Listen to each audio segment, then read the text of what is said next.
Bardzo fajnym patentem jest to, tutaj wieje ciepłe powietrze z silnika, 100 parę kilometrów i te rękawiczki są suche. Prysznic za dyszkę. Pokażę Wam, jak wygląda prysznic na tej stacji. Więc to nie ma sensu. Czekam na ładowarkę. Także dzisiaj nastąpiło rozdziewiczenie Mercedesa. Tak w ogóle to doczytałem sobie też, z jakiego powodu kolejarze strajkują, czyli ich postulat to nic innego jak słynne tiry na tory. Cześć, witam w nowym odcinku. Jest poniedziałek, 28 lipca. Nie wiem jak tam u Was, ale u nas od wczoraj naprzemiennie raz pada, a raz leje. Także pogoda jest jaka jest. Spodziewam się paru komplikacji w tym tygodniu w związku z tymi opadami. A na dzień dobry to się zastanawiam, czy w ogóle do pracy dojadę, czy nie będę musiał przypadkiem jechać sobie objazdem. Przy naszym zalewie Sosina w Jaworznie tam mamy taki dołek, bo jest wiadukt kolejowy. I tutaj przy opadach deszczu zbiera się dosyć dużo wody, to zobaczymy, czy to jest w ogóle przejezdne. Dobra. Nie ma dramatu, ale ja i tak wyjadę sobie jednym kołem na krawężnik. O. Kolega Volvem przejedzie, to mam nadzieję, że mi nie naleje wody przez drzwi. Dobra, nie było najgorzej. Już z rana na Messengerze, na grupie przeczytałem, że na wysokości Pcimia na Zakopiance jakaś osobówka się rozwaliła, leży na barierkach. Dobra, jadę do ciężarówki, trzeba się rozpakować i zaczynamy ten tydzień. Dobra, to podjechałem pod Mercedesa, muszę wykorzystać chwilowe okienko pogodowe. Przestało tak mocno padać, muszę się szybciutko rozpakować i lecimy.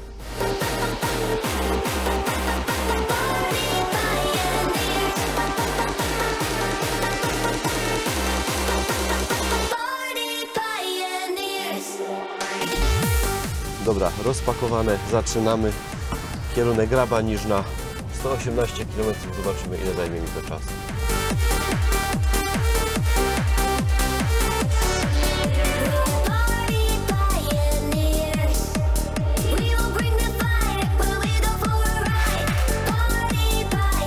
No i zrobił się silniejszy opad deszczu i wyskoczył błąd. Czujnik odległości zabrudzony. Co będzie dopiero jak śnieg zacznie sypać.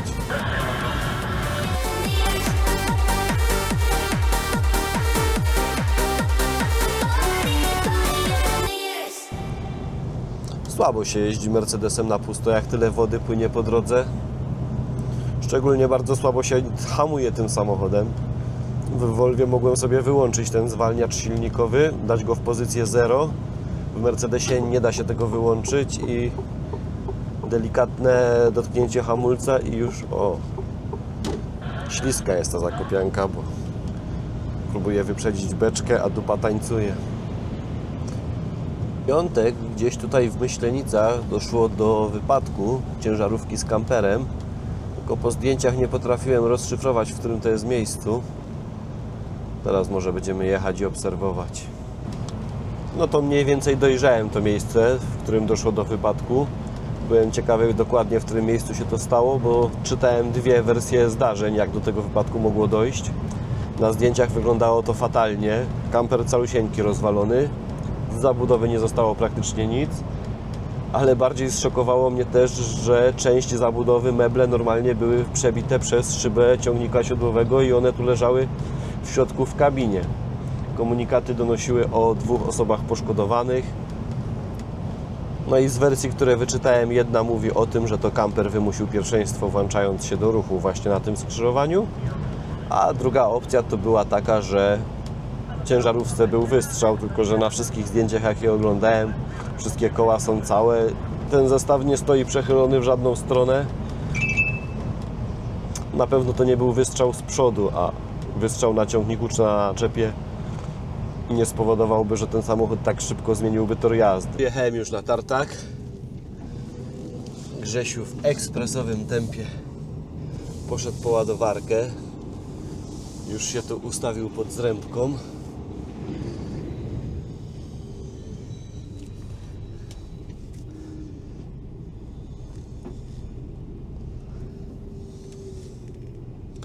Tą solówką sobie cofnie na podajnik z tym drewnem.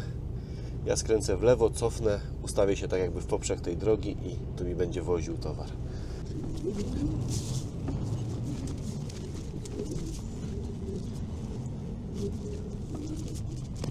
Chciałem podjechać do przodu, żeby wypuścić Bartka, bo skończył rozładowywać drewno na podajniku.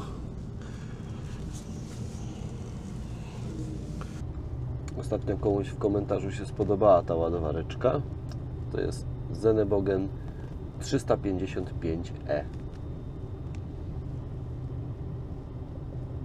Ładowarka teleskopowa z taką podnoszoną kabiną. Bardzo sprytna maszyna. Czekam, aż mnie Grzegorz załaduje mniej więcej do połowy, potem pójdę sobie rozgarniać. Nie rozgarniam na razie tego na bieżąco. Będę musiał zagęścić ruchy u góry na naczepie, ale myślę, że będę wtedy krócej na deszczu. Może mniej mnie doleje. I 2 godziny, równiutko 2 godziny jazdy zajęło mi dojazd tutaj na tartak. Jak na poniedziałek rano i te warunki pogodowe to naprawdę bardzo przyzwoicie. Na autostradę nie wlecisz, to lepiej sobie od razu wywiń kurde na te do starej 4, bo żebyś to ominął. To mówisz, żeby się do targowiska wrócić? Tak, lepiej się wróć, bo tam nie przejedziesz kurde od Brzeska do autostrady nie przejedziesz, bo kolejorze strajkują. A tam dalej, jakby sobie na Tarnów Wojnisz pojechał? Możesz, tamtędy możesz kurde, bo tam akurat jest otwarte. Tutaj obrona przy zasadzie do autostrady jest zablokowana. Dobra, dzięki. Ty do Mszany do Światła masz spokojnie. Tam salutki cios do samego terminala do ciebie 30, trzymaj się, nie się raży. Powodzonka, hej. Tutaj jestem na rondzie w Brzesku. Faktycznie, tak jak kolega Darek wspominał, na autostradę nie wjadę. Policja tam zastawiła zjazd z ronda. To jadę starą 4 dalej w kierunku Wojnicza, Tarnowa. Nie za bardzo znam tą drogę. Zobaczymy, w którym miejscu ja tutaj będę mógł sobie wjechać z powrotem na A4. Zaraz się tu postaram coś dopytać na radiu. Gdzieś tam faktycznie ci kolejarze strajkują przy dojeździe do autostrady. Tutaj na TomTomie sobie wybrałem trasę. Zrobimy to. I widzę, że tu panowie inspektorzy stoją na punkcie. Dobra, bo mnie trochę ta inspekcja wybiła z rytmu.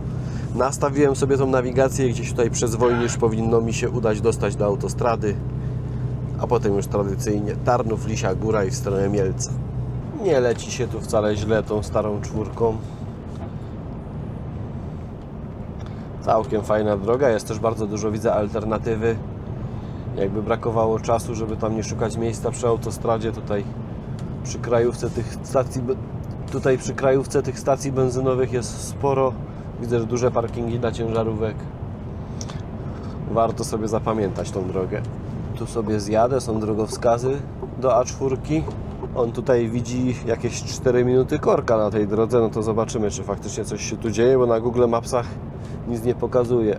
To dojechałem do tego miejsca, gdzie pokazywało 2 minuty opóźnienia. To po prostu jakieś wahadło jest, ktoś tu steruje ruchem. Jedziemy. Rowy melioracyjne poprawiają tutaj ludziom przy ogrodzeniach. Tą kopareczkę trzeba uważać, bo jak się kręci, to tył koparki wystaje na mój pas. Gdzie chłopak przed chwilą z naprzeciwka to po chodniku jechał. No i widzę tutaj ta sama sytuacja, tam kopię tą koparką, chłopcy jadą po chodniku. Okolicy BMW.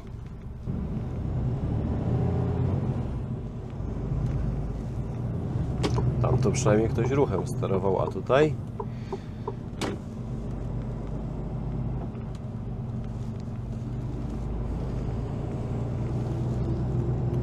dobra. Na szczęście nie mieliśmy potrzeby jechać po chodniku, bo mogłaby się ta kostka zapaść.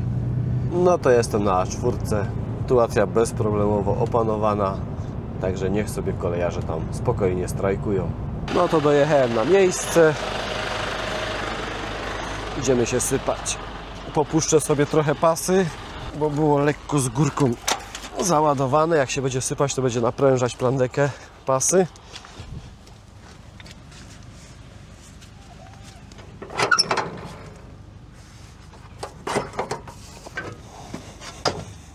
No to już otwarte.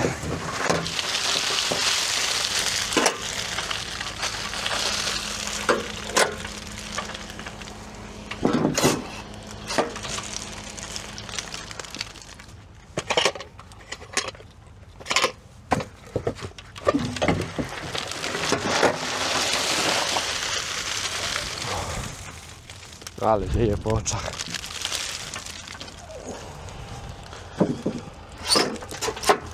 Dobra, to sypiemy. Bardzo fajnym patentem jest to, że jak jest deszczowa pogoda, to nie zostawiam sobie rękawiczek w tym schowku tutaj bocznym, tylko kładę je sobie tutaj na stopniu i w tym miejscu, jak jest ta kratka, to tutaj wieje ciepłe powietrze z silnika i tak naprawdę 100 parę kilometrów i te rękawiczki są suche. Dobra, to lecimy z tym koksem. No to pierwszy kurs w tym tygodniu rozładowany, wracam się w kierunku Myślenic. Myślałem, że może załapię się na jakiegoś kursika na Połaniec, na takiego małego bonusika, ale nie ma na chwilę obecną żadnych bramek w tych godzinach, także wracam się na tartak. Zobaczę, który tartak dostanę i czy on jeszcze będzie w tych godzinach pracował, czy załadunek dopiero jutro.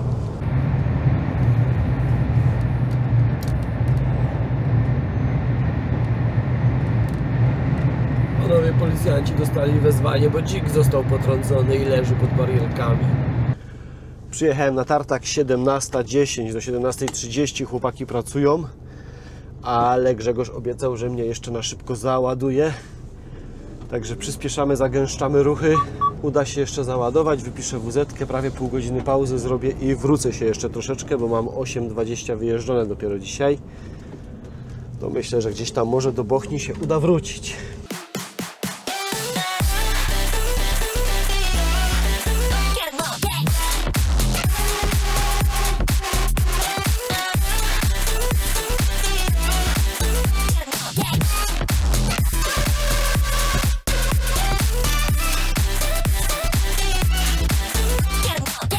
Udało się załadować.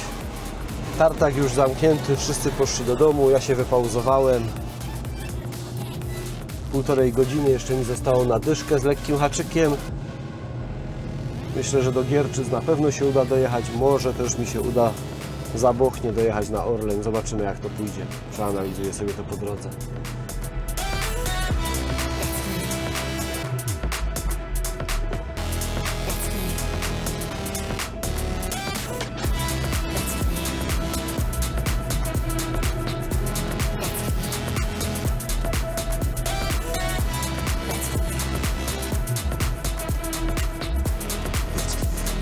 Fajnie, że udało się nasypać, bo byłem już w sumie nastawiony, że będę musiał stać do rana, a tak to sobie jeszcze coś podciągnę. No to kończymy ten dzień na mopie przy autostradzie. Mop nazywa się Bagno i jest tutaj bar Taurus. I jeszcze mnóstwo o godzinie 19 wolnych rajek. No to widzimy się jutro. We wtorek godzina 6:15, wczoraj 9:46 jazdy. Udało się tydzień rozpocząć od pierwszej pauzy 11.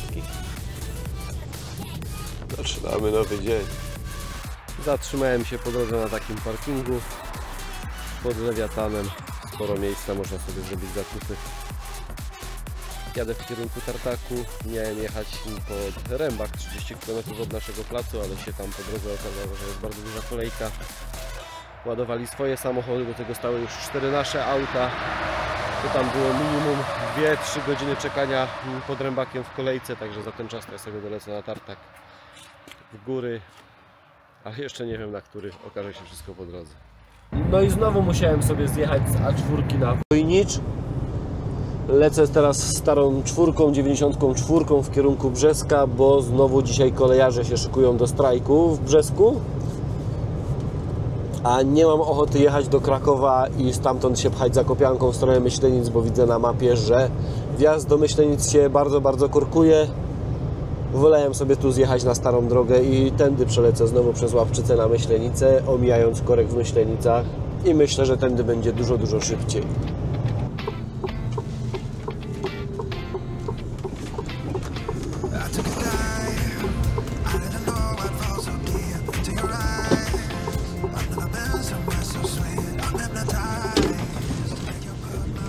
I dojechałem sobie na Tartak w Tenczynie.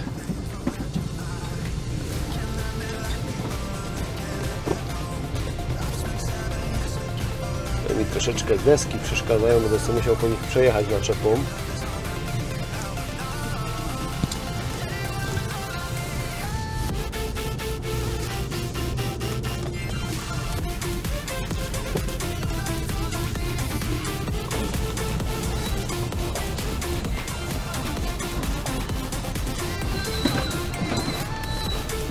Tutaj dość stromy jest ten wjazd, ale do opanowania.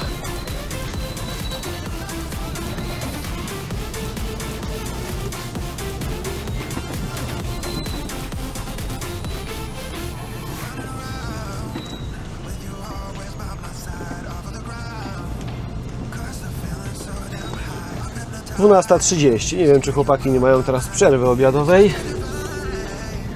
Idę się rozplandeczyć, będę czekał na operatora.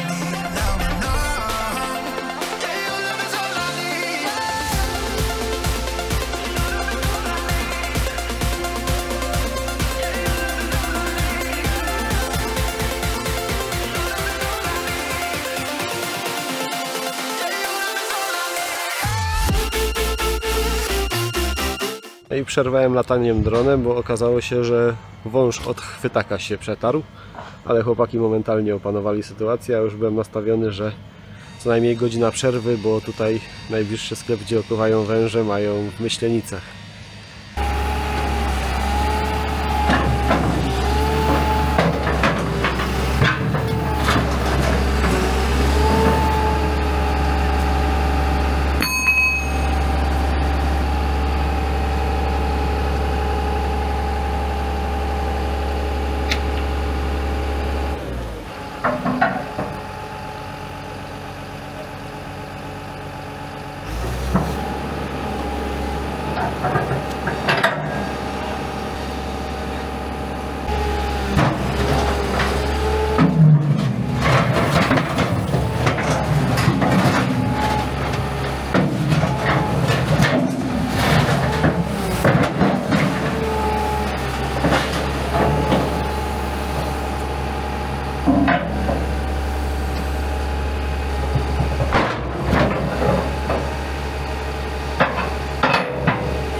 Wyjeżdżamy z tej dolinki załadowane.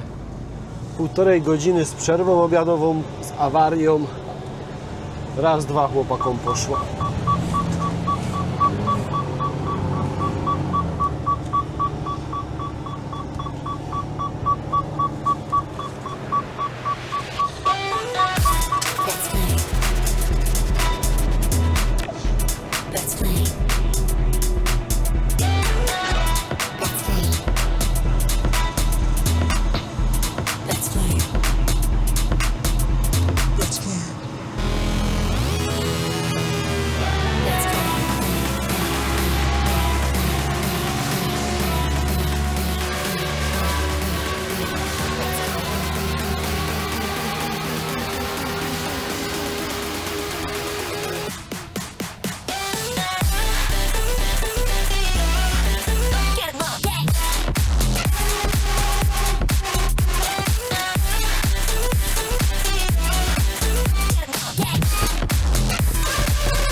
To ja już wysypany, widać, że chłopaki z urlopów już powracali, jest nas troszeczkę więcej, bo już nie ma odgórnie narzuconych dyspozycji.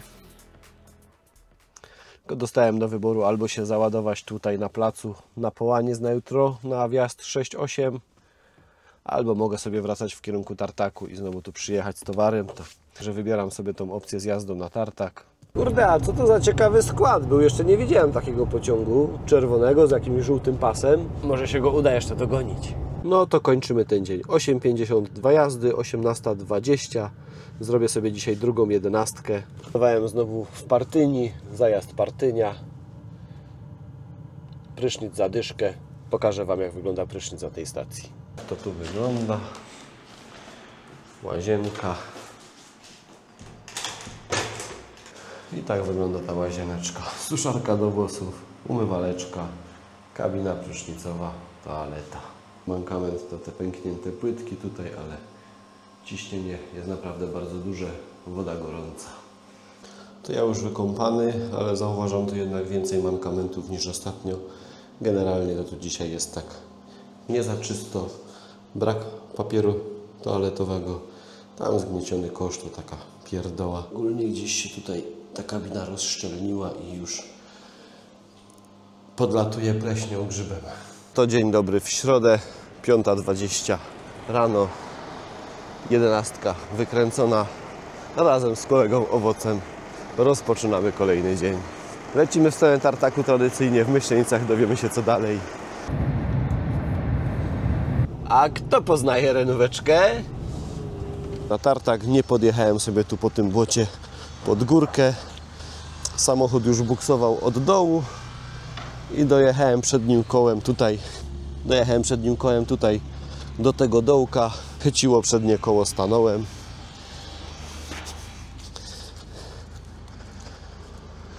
Auto zabuksowało, lekko mnie przyłamało. Tam za naczepą za metr już mam drewno. Już nie cofam na dół, nie cuduję. Będziemy się wciągać na łańcuch. Łańcuch już jest przyniesiony, fajny, długi. Wkręcam zaczep.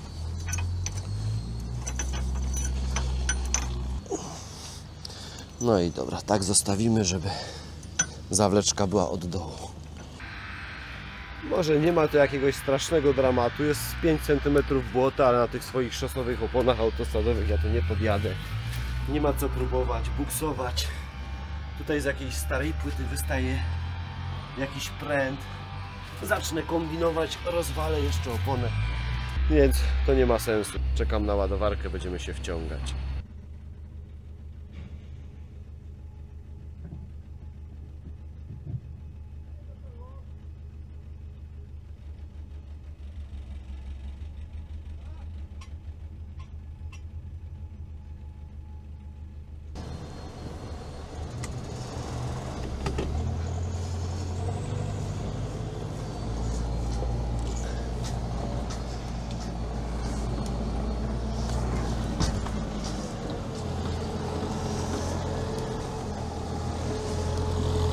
Już prawie sam jedzie, ale jeszcze mu trzeba trochę pomóc.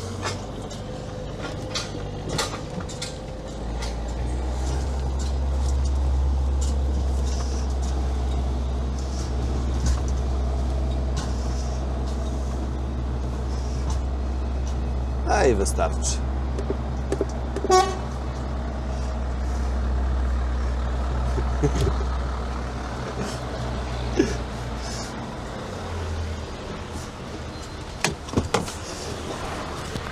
No i dobra, poszło łatwo, szybko i przyjemnie. Znowu te pasy.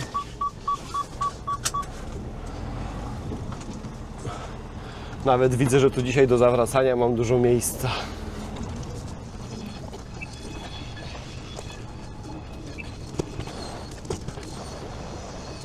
No to ja już ustawiony do załadunku, czekam aż operator przyjdzie mnie ładować.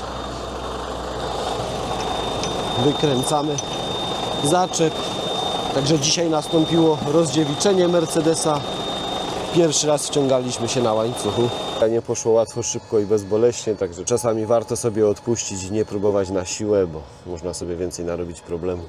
Tym bardziej, że są do tego warunki i sprzęt na placu, bo co innego jakby człowiek tu był sam. Załadowane, mijam właśnie zjazd na słynny Pcim. Zastanawiam się, którędy jechać, bo prawdopodobnie z tego, co wyczytałem w internecie, od 10 do 14 znowu kolejarze będą strajkować w Brzesku. Pojadę chyba prosto na Kraków po Zakopiance, w Myślenicy trochę w korku postoję, bo wydaje mi się, że tak będzie po prostu dzisiaj szybciej.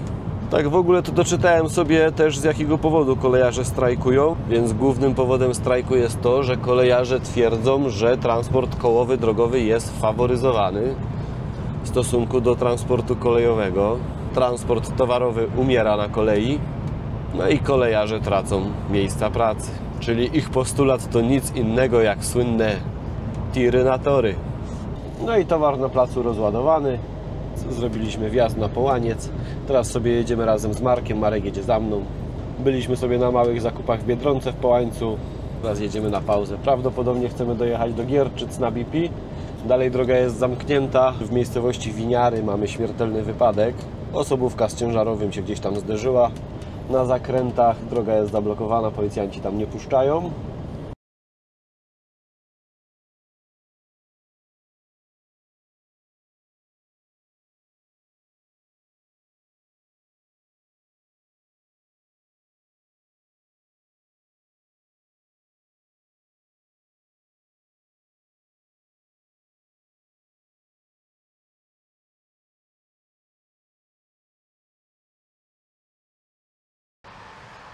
Dzień dobry, w czwartek, 6:15 rano.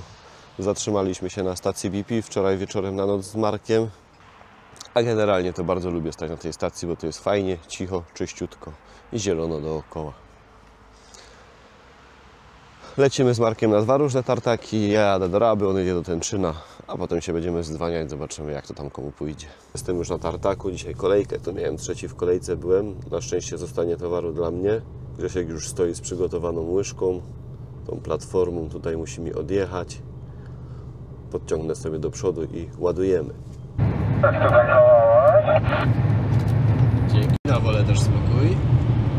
Na Połaniec? Tak jest. Dobra, do zobaczyska. To byłby chyba koniec na dzisiaj. Godzina 18, zrobiłem zakończenie. Widzę, że tutaj jeden operator jeszcze jest na tartaku. Ładować swój samochód. Nie wiem, przyjdzie to się zapytam, może mi się go uda namówić, przekonać, może mnie jeszcze sypnie, ale wątpię, bo do 17:30 to chyba normalnie pracują, więc myślę, że nie będą mu się podobać nadgodziny, no ale zapytamy, spróbujemy. No a jak koniec, to wolny czas do jutra, do godziny 7. W piątek strasznie zwariowany poranek dzisiaj. Od godziny 7 przychodzą normalnie pracować na tartak. Dzisiaj za 27 przyjeżdża Grzegorz, wysiada z osobówki, wsiada od razu do ładowarki i mówi podjeżdżać chłopaki.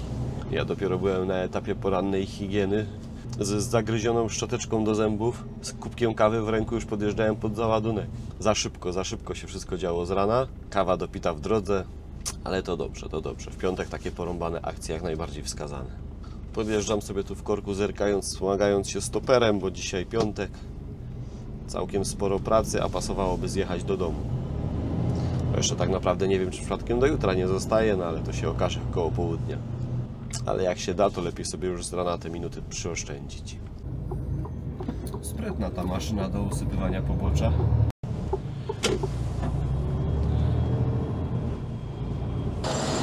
Zrębka u nas na placu rozładowana. Przyjechałem na tartak, ładuję korę do Sławkowa i będziemy kończyć ten tydzień.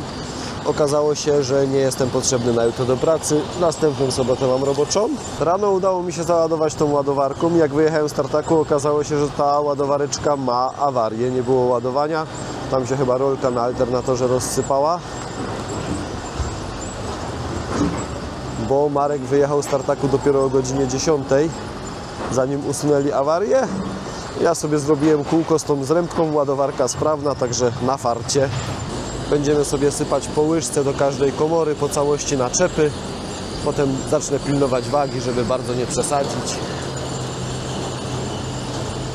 To ja już odstawiony piątek, 18:20. W tym tygodniu 2700 km, bardzo udany tydzień. Za ten tydzień Wam dziękuję za wszystkie reakcje pod filmem. Serdecznie dziękuję, trzymajcie się.